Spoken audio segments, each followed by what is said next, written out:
Assalamu alaikum and welcome to Analysis. I'm your host, Maz Patel. Tensions between the United States and Iran have intensified after President Donald Trump declared the June ceasefire agreement effectively over.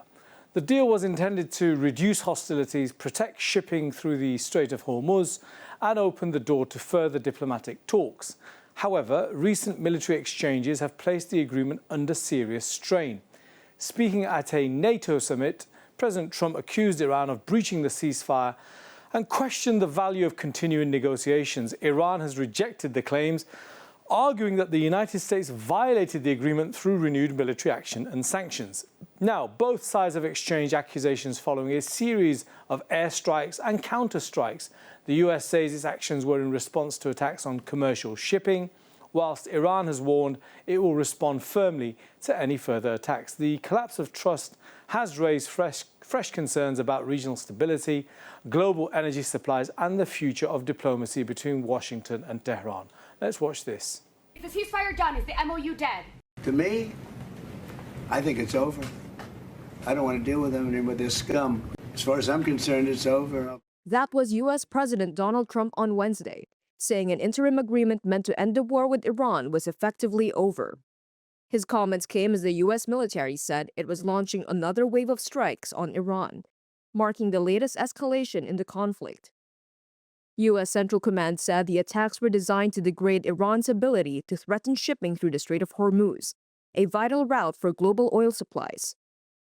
Washington said the operation followed an attack on 3 cargo ships transiting the strait the day before. Speaking at the NATO summit in Turkey, Trump defended the military response. They're sick. There's something wrong with them. We said, go and do your funeral stuff. And instead of that, they start shooting rockets at ships yesterday. And so we hit them very hard last night, very hard. I would say 20-1, 20 times tougher. Iranian media reported explosions in several cities along the country's southern coast, including Bandar Abbas, home to Iran's largest port and key naval facilities.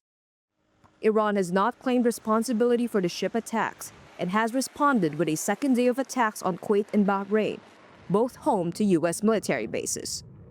Before the latest U.S. strikes, Iran accused Washington of violating last month's agreement by undermining its role in determining arrangements for the safe passage of ships through the Strait of Hormuz. The latest exchanges dealt another blow to hopes of turning last month's Memorandum of Understanding into a lasting peace deal. With tensions rising again around the strait, oil prices rose about 1% in early Asian trading. So today we're asking, why has the ceasefire broken down? What impact could the latest military exchanges have on regional stability? Is there still a path back to diplomacy? And what does this mean for future US-Iran relations? Now, so joining us are Miko Peled, a human rights activist, world famous, might I add, and also Dr. Rebwa Fateh, a Middle East analyst. Thank you for both of you for joining. Dr. Rebwa, you've been on the show before as well. I'm going to start off with you first before I come to Miko. Dr. Rebwa, it's been quite surprising that this MOU has spectacularly failed in a matter of days and prior to Benjamin Netanyahu coming into Washington. And it happened during a NATO summit, just after or just during the course, I suppose, the funeral of Ayatollah Ali Khamenei. What's your take on all of this? I guess, we know that Iran started from all the information we know. Iran attacked 3 ships, simply informing them that they are not passing through the approved route by them. Of course, there is no such a thing. There have never been such a thing. There is no approved routes. But I guess linking all those things, Netanyahu in Washington, Trump in the NATO, in Ankara, and also tomorrow, Ayatollah Khamenei will be buried in his birthplace in Iran, in Mashhad. And there's also in the background, there's a conflict between a mild Iranian leadership and the hardlines, because the hardlines believe they shouldn't bow to Shaitani Bazurg, that's America, and the moderate try to keep negotiation going. Maybe all these together triggered this. But also, let us not forget, I think the Strait of Hormuz is important card of negotiation, which wasn't really on the table before the war started, but it has become the center of focus, and the weight is now all in Strait of Hormuz. Whoever controls Strait of Hormuz, I guess it will be a winner, but it will be very difficult. But Iran can threat ships, because this is, let us not forget, this is 20 miles, 130 oil or energy tankers pass through. Is 20% of the oil. So all these may be together boiled to today's attack. Otherwise, I don't really know any other reason. Okay, well, thank you for that, Dr. Ribois. Miko Pellez, welcome to Islam Channel. Thank you for joining us. Miko, in terms of your analysis of this, I mean, you've been studying the Middle East for many, many years. You are world famous in terms of your campaigning for human rights in that region. In terms of Iran, and let's focus on Iran before I move on to other matters, which I'll cover with you as well. Where do you think this puts the Iranian leadership? Because it sounds like President Trump, he's either bluffing or he's prepared to go back to, back to the war that he started at the end of February. Well, thank you for having me. So when the assault against Iran began, we here at Palestine House of Freedom, we issued a statement condemning this unprovoked, unnecessary, unjustifiable assault against Iran. And we know that everything that we see now, the instability that we see now throughout the world was a result of that. And so that's one thing. I think it's important to remember how this started. And again, that there was no justification. It was an absolute act of, in my opinion, lunacy. And so we condemned it, and as I think everybody should. And then the other aspect of this is that you can never trust promises made by the United States, and certainly you cannot trust promises or agreements or commitments by the state of Israel. And so Iran is now, the Iranian government is obviously, this instability is a result of that. I mean, they can't trust what Trump is saying. They know that there's this very sick and dangerous relationship between the United States and Israel.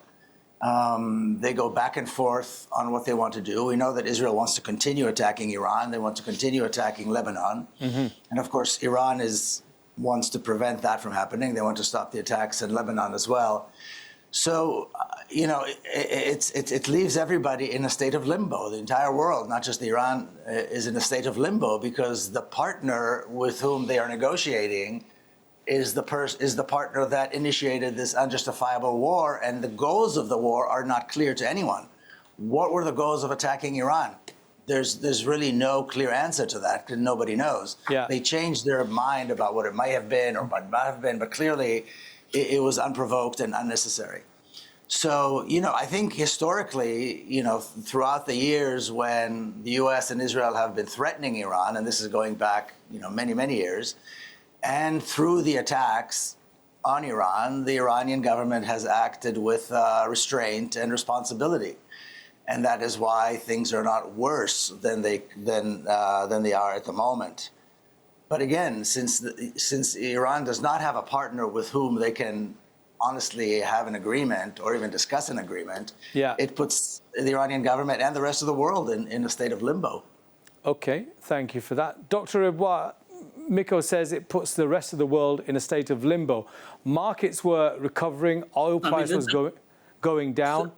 Sorry, Dr. Ribois, can you hear me? I can hear you. Okay, yeah. So Miko was saying it puts the rest of the world in limbo. We know when the MOU came into existence, markets stabilized, oil prices were coming down, but now the escalation, if you will, the escalation trap has now put all of that back on. So markets are collapsing and the oil price is going up and the rest of the world is in limbo. So in terms of your analysis, where does that go? Is Iran prepared for a full-on war? Can it take on a full-on assault? And do you think the United States is inevitably going to be dragged into a full-on war, perhaps even with ground troops?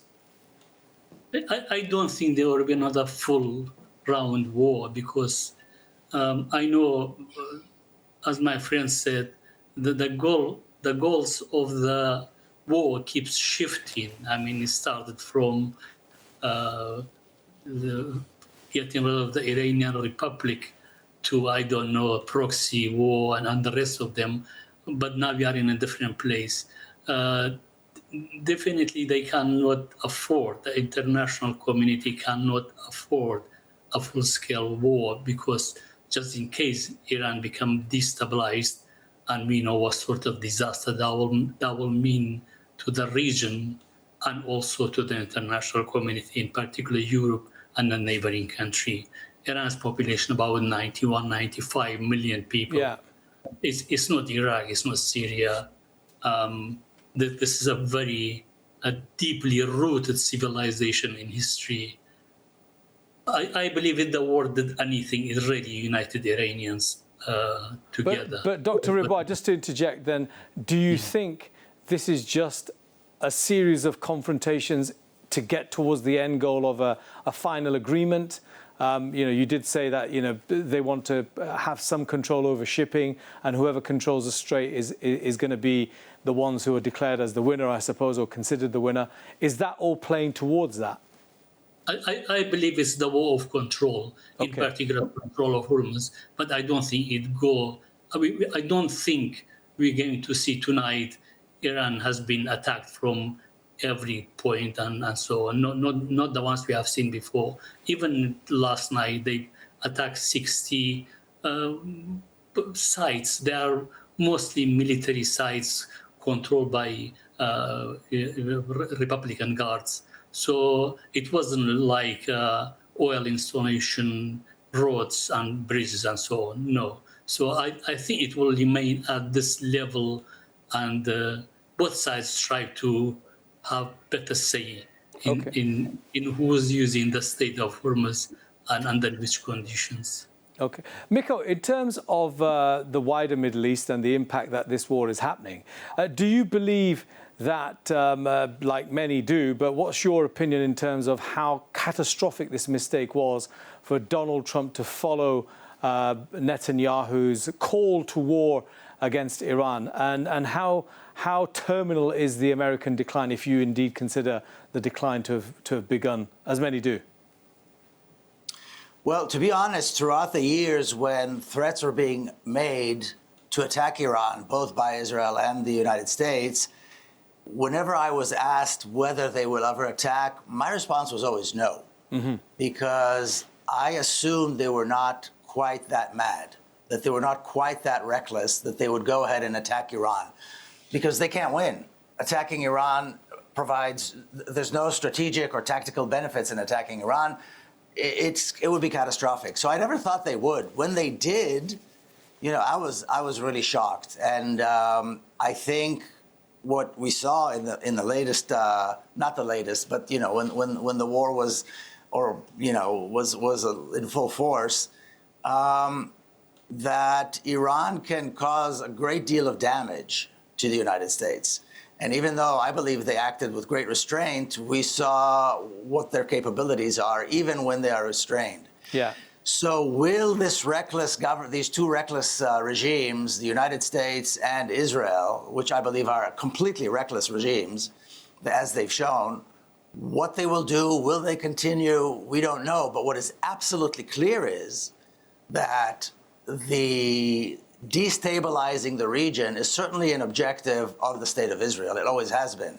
They always wanted to maintain a state of instability in Western Asia. Again, I never thought they'd be mad enough to attack Iran. But again, it's impossible to see what would happen. And again, because of Iran's concerns about Lebanon as well, and Israel's desire to maintain instability in Lebanon and throughout the region, there's no way to determine, because we're talking with two very irresponsible actors and facing a very restrained and responsible Iran. I think it would be madness. I think I don't see anything. And when we hear all the people who are providing some analysis, there is never any clear analysis as to what the objectives are, why this war even started. Whereas Iran is very clear about what they want to achieve. So again, the destabilization of the region is definitely an objective of the state of Israel. We know that the Prime Minister Netanyahu, the war criminal, is coming to the U.S. any day, and who knows what goes on in these meetings and what kind of a give and take takes place. I think that the fact that the U.S. wants to sell F-35s to Turkey has something to do with the fact that they're trying to appease Netanyahu by attacking Iran. Okay. I think that connection can be made. But again, it's anybody's guess, because we're talking about two regimes that are completely erratic and irresponsible. Dr. Rebois, in terms of the Iranians, what about its relationship with the rest of the Gulf? Surely by attacking Kuwait, Bahrain, Saudi Arabian oil tankers, Qatari oil tankers, isn't that self-defeating, or is the price worth it for Iran? I think probably the aim of Iranians is that to separate Gulf states from America, because America is supposed to protect them, but in fact it failed in protecting the region. The fact that Iranian can attack any Gulf states, as we saw last night, they attacked Saudi, they attacked Qatar and Kuwait. The U.S. couldn't do anything. So whether they're going to look for a better partner to protect them, I don't know, like China, like some other country, I don't really know. But definitely the relationship between the Gulf states and America is strained probably to the maximum. So that is the aim. And Iranians, because what else you can do? So you have to attack American interests in the region, and American interests are in those countries. I don't really see any other. I can't change the geography. That's the only way. If you want to retaliate, that's the way you do it. Okay. But what's happening from is not everybody's guess, really. Okay, Miko. So you mentioned the Israeli Prime Minister going to the United States. What is he going there to do? What is he seeking to achieve? Because nobody in America wants this war against Iran. We know opinion polling in the US, certainly Rahm Emanuel, the proposed, I suppose, Democratic nominee for presidency, he wants to go for it. He was in Tel Aviv. He gave a much publicized speech where he said, you've lost American public opinion. Nobody wants to support these endless wars in the Middle East. I think people are fed up. So what do you think Netanyahu's next strategy is? Because we know they're trying to embed themselves in the US military through this new legislation. I think it's 224 or 244. Can't remember the name of it anyhow. But tell us, give us an understanding of the Israeli mindset now that they are pushed to the wall. Well, Israeli public opinion and the Hebrew press are pushing the government to separate themselves from any kind of agreement with Iran, and to try to push the Trump administration not to get into any agreement with Iran. They keep saying it's dangerous, it will endanger the world, it will endanger the state of Israel, and so on. So they are pushing very, very hard. Public opinion is pushing very, very hard to continue the assault in Lebanon, to continue the genocide of the Palestinian people, and to continue attacking Iran. It's a kind of I don't know, some kind of a pathology that is really difficult to understand. And I think it's important to state here, we're talking about retaliation. You know, when the U.S. and Israel attacked, the number of civilian casualties, the assassination of Iranian leadership and so forth, and compare that to the Iranian response, which is, they were attacking military installations, they were attacking American proxies in the region. And so I think it's very, very important to point that out. And again, what kind of conversations Netanyahu has with Trump is impossible to tell. I mean, he's been here to the U.S. since Trump was elected, I don't know, many, many times. And what it is that goes on between them and why he has to come every time. I mean, there's a telephone, there's a ways to communicate other than actually coming here. So, but I think the main purpose is to make sure that, number one, there's no agreement with Iran. Mm-hmm. So maintaining this instability. Number two, making sure that Israel's assault against Lebanon is uninterrupted. And it's really interesting because they always say, when they talk about the Lebanese resistance, they say Iranian-backed da-da-da-da-da. When they talk about the Palestinian resistance, they say Iranian. Well, be that as it may, the targets that Iran chose to attack when they were attacked were all proxies and regimes that were supported by the United States. Yeah. So it's again, nobody knows, but it's clear that this is what Israel is pushing for: no agreement with Iran, no agreement about Lebanon, and nothing that will bind Israel to stop its assault on Lebanon and the Palestinian people. Okay. Final questions to each of you. Dr. Rebois, starting with you first. I've got a minute to go. Do you believe that the MOU has now broken down, as Trump says, or is this just a continuation, as you were saying, and there's going to be some sort of MOU continuing? I think it will continue. I believe it will continue from here.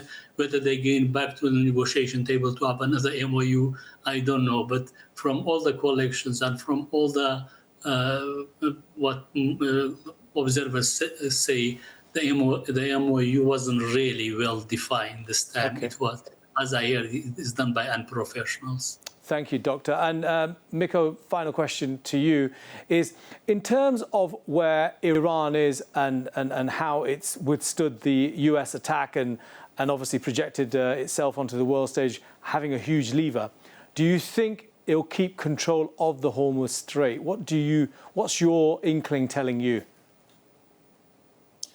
Yes, I think they will. I think they do control it, and they'll continue to control it. Again, there's no way that the United States can win this. And so there was no problem with the Straits of Hormuz until the United States destabilized the region with its attacks. And so, I don't believe the MOU ever existed because the United States does not keep its promises. It is not committed to agreements that it signs. So I don't believe it ever really existed because the United States does whatever they want whenever they want to under this regime. So I don't think there's any chance that Iran will lose control of the Strait of Hormuz. I also don't think there's any chance that the United States can win if this becomes a wider war. Okay.